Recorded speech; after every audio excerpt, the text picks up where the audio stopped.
Hi everybody, welcome back to Crafted by Corie. If you are new, I'm Corie and I'm really excited that you're here. I love everything DIY, usually with a farmhouse slant to it. I love doing things on a budget, so a lot of Dollar Tree, trash to treasure, you'll find a little bit of a mix here. So really happy that you stopped by. If you enjoy the video, please give me a big thumbs up because it really helps to support my channel.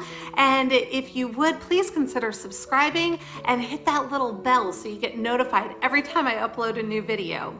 To my subscribers, you mean the world to me. I hope that you know that. Please be sure to comment. Let me know how I'm doing. Give me your feedback. I'm completely open to it because I want this to be what you want to see. So for today, we have 4 fun fall and farmhouse DIYs. Try saying that 5 times fast. But without further ado, let's go ahead and get started with the crafting. Here we go with DIY number 1. So we're going to be using craft paper, a calendar from the Dollar Tree, and they have some really great images on their calendars this year, you guys. So if you haven't had a chance to check those out, I recommend it. And then this is also a sign from the Dollar Tree. We'll be mounting our calendar image on this. And then also using some tumbling tower blocks. So taking the hanger off, and I'm going to use my Dollar Tree sanding block and just going to, sand off the edges of this because I noticed that the image that was on there was kind of hanging over and I just wanted clean edges. And then I pulled out the image that I wanted to use from the calendar. Going to be using adhesive spray to adhere this. And this actually worked out really well, you guys. So if you watched my video from last week, you saw that I kind of got it everywhere with the bookmarks that I made. But for this, it was perfect. So just make sure that you have that image where you want it before you set it down, because this stuck really well.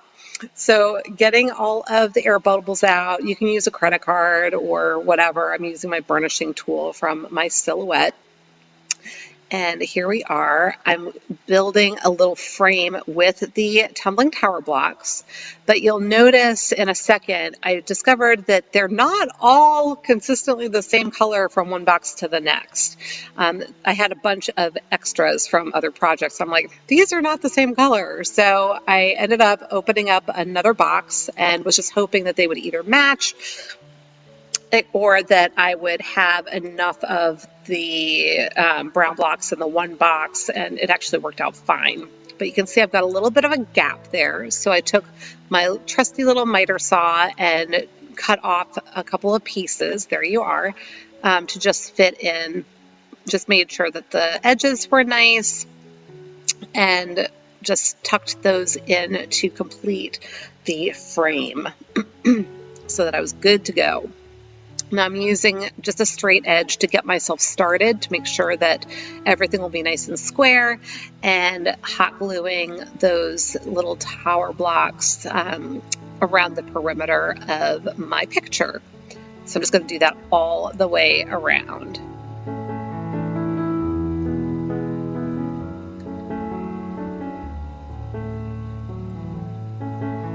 And there you go.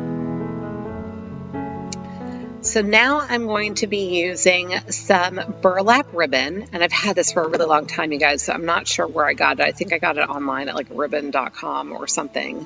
But I'm trying to decide how I want my ribbon, and I'm really just folding it back and forth on top of itself to get the bow that I'm looking for. And I just kind of smush it down where I want it to be smooshed. That wire in the ribbon is really super helpful. And then I'm going to come in with hot glue and just secure it where I want it. This is a really good time to grab your little finger protectors. I finally did. You can see I'm burning myself. I'm like, you silly, why are you not using your finger protectors? So there I got them on. And there is the bow the way I wanted it. So you can just kind of see it's just, folded back and forth. It's nothing scientific. So I set that aside for the moment, and I'm flipping my sign over, and I'm taking another length of the ribbon, making a V shape, and I'm going to adhere this to the back of my sign. And I'm not too worried about how that looks because I am going to be covering that with that craft paper that I mentioned earlier. So we'll have a nice finished professional looking back when we're all done. So I'm going to go ahead and take that craft paper and I'm going to, set it down underneath. Here we go. And I'm going to trace it and then just cut out the square that I need for this particular piece. So I'll cut that all out and then I will be adhering it with some hot glue. So just going to line it all up and glue it on down.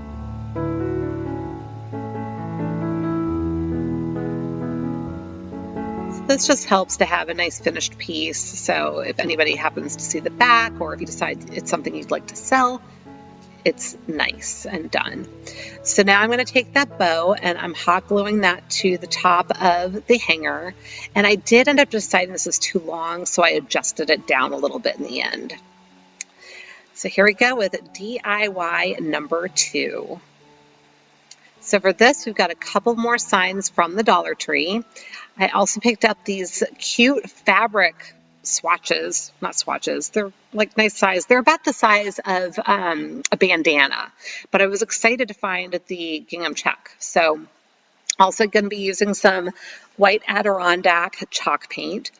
First, taking all the little embellishments off. I did end up using my heat gun here and just heated that up because I think it was just hot glue that was adhering this in the first place.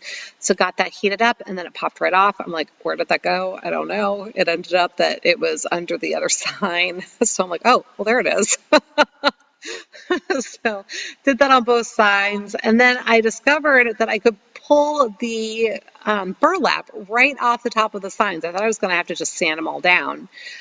So that worked out well. And it was actually kind of cute. So I might save that for another project. But sanded it down afterwards, took off the tags, just made sure that that was sanded nice and smooth as well. Now, I'm sorry I'm a little off frame here. I did want that stand off the edge of the table so I could lay that pumpkin flat on my table surface. I'm just running my finger around the outer edge of my parchment paper, or around the outer edge of my pumpkin with my parchment paper because I'm creating a pattern. And you can't really see it very well on camera, but I could see it just fine in person to cut that out. So just making a final adjustment. I've got my pattern the way I want it. And then I am going to get it on my fabric, trace it, and cut that out.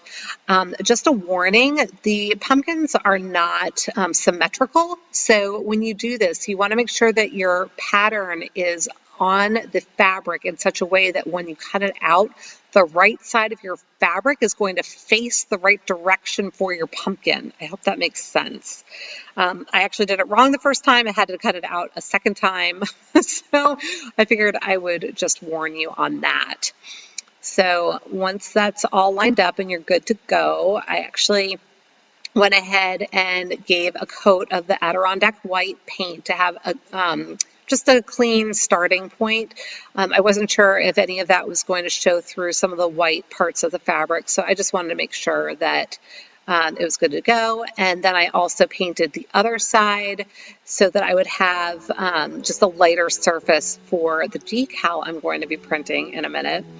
If you've watched my videos before, you know I kind of design and create on the fly here, so it's really hard. Even though I try to show you everything I'm going to be using at the beginning of a project, let's be honest, I'm just not that organized, you guys. I don't know. I create as I'm going and I change things that, or my thought process as I'm working through a project. So I do my best, but yeah, I do my best.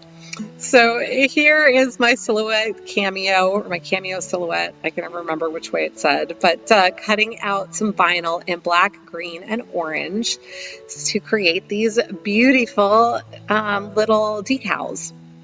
So I'm going to be putting these on one side of the pumpkins, and then of course we're going to put the fabric on the other sides of our pumpkins. So getting those all ready to go. And I'm going to show you my cute little decals again because I'm very proud of them. They came out nice. But first, I'm going to be using my Bare Wax in Dark because I wanted to warm up the side of the pumpkin that's going to get those decals. I've decided that the white was just a little bit too stark for what I was looking for. So I figured I would warm them up a little here. And then wiping it down with a rag. This is actually a Kleenex hand towel. They've got those boxes with the pop-up hand towels. I love them, and I always have them on my crafting table. So then I'm going to come in and apply my, I keep calling them decals, but I don't know if that's the right term. You know what I mean. But I did like the way these came out. I thought they looked really sweet. Pumpkin spice makes everything nice. And coming back in now with the fabric, and I'm going to be using the matte Mod Podge for this.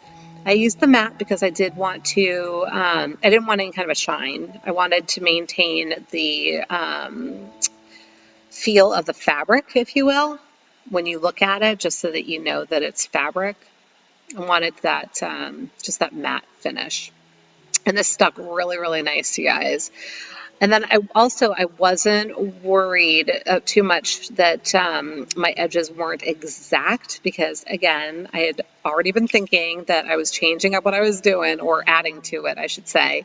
And I'm going to be coming back in here with some jute cord to go around the edges. I was like, you know what, that'll make it look a little bit prettier, a little bit more of a finished edge, and also be something that can kind of bring the two sides together, if you will.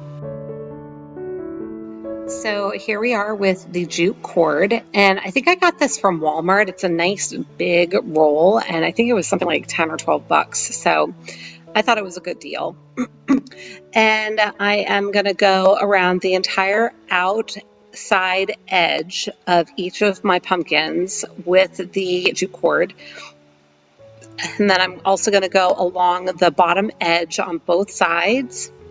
And on the fabric side, I will end up doing a second row because I just wanted it to have a little something more to it since it's just the fabric on that side, along with a cute little bow that we'll be doing, but it doesn't have anything else going on, whereas the other side has obviously the decal on it.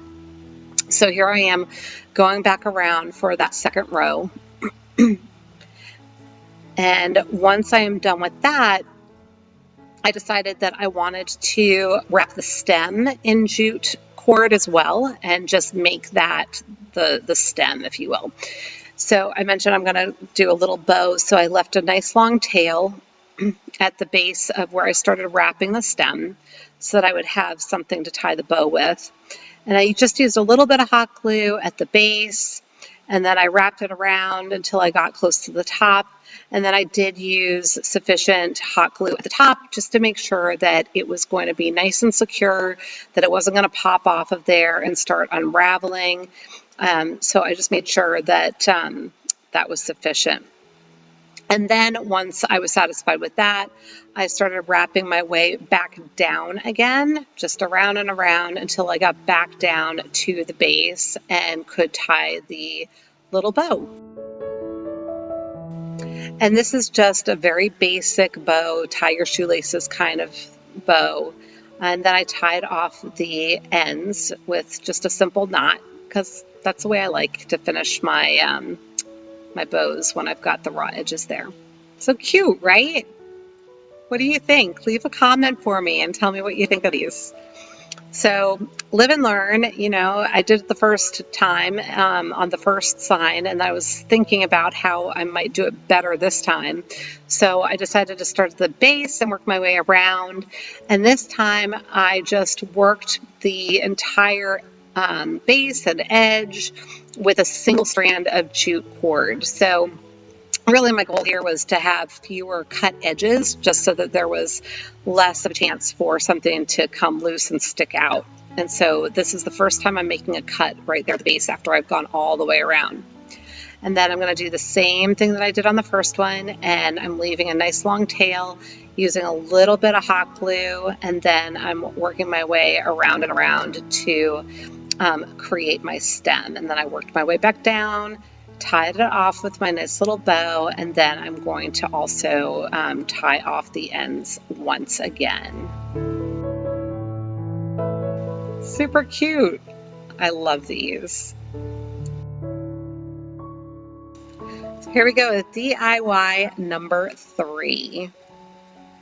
So for this, I'm using some scrap wood.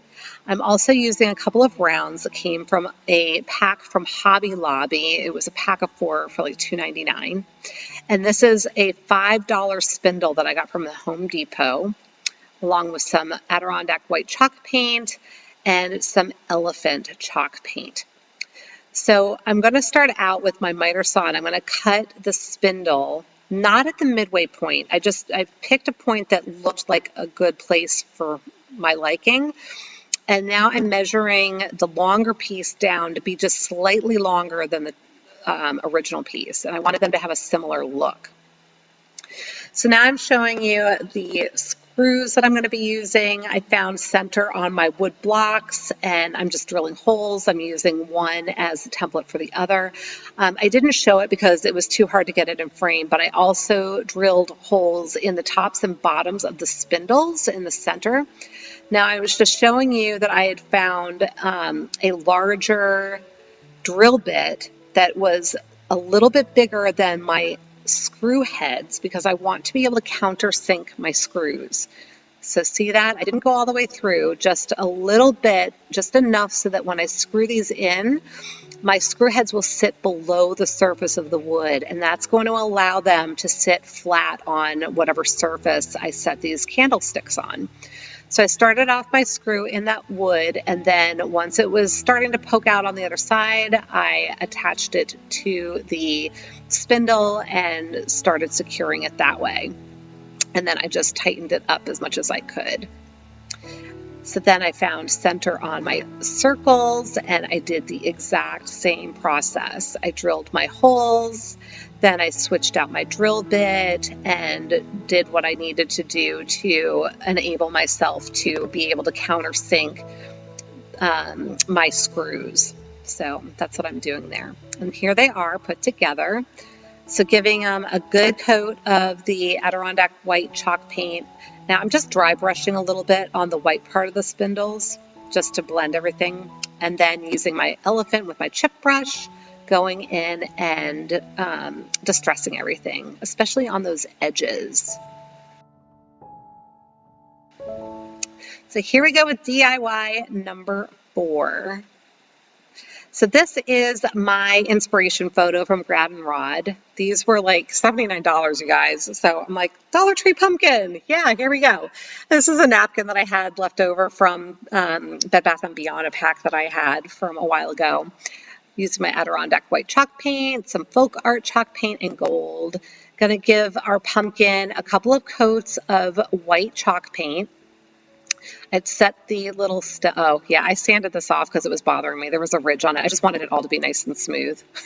So then I'm going to paint with the gold paint the little stem. So once those were dry, I'm tearing the little leaves, and this is a 3-ply napkin, you guys. You want just the single ply for this. But notice I am tearing my leaves out. If you tear rather than cut, it is less noticeable around the edges. They blend a lot better when you use your Mod Podge to adhere them. So this time I'm using the glossy Mod Podge because I do want there to be a little bit of a shine to this pumpkin. So I'm going in and I am adding on my little leaves a little bit at a time. So I'm just putting down a little bit of Mod Podge, and then I'll add a leaf or two, and just going back over it with the Mod Podge and making sure that it lays down nice and flat. And I'm just taking my time here. This is just sped up really fast for you. So see there? And then it'll dry completely clear. Now you might have noticed before when I was still doing the tearing of the leaves that I had a paintbrush that I was going around them with. I was using water. So if you take a little paintbrush and basically trace a line where you want to tear your napkin, it just makes it a lot easier to tear, and it gives you a little bit more control as to where those tears happen. So just working my way around my pumpkin and placing my leaves where I think they are needed. And yeah, I just thought this was super cute. So I'm admiring it a little bit and figuring out where to put these leaves. And I ended up going back in and adding some more berries to it here and there. But let me know what you think. I enjoyed this project.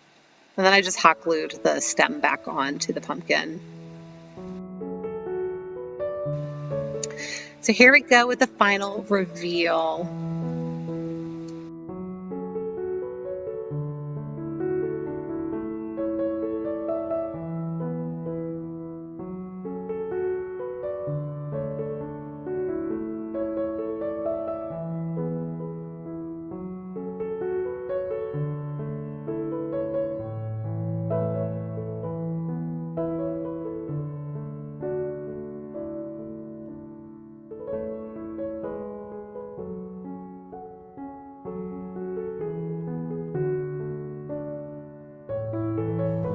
Okay, everybody, that's it for today. Thank you again so much for watching. Again, remember, give me a big thumbs up because it really does support me. If you forgot to subscribe, make sure you do that. Hit that subscribe button and hit the little bell so you get notified every time I upload a new video. And until the next time, be well, be kind, and make it a great day. Thank you again so much for watching. Bye.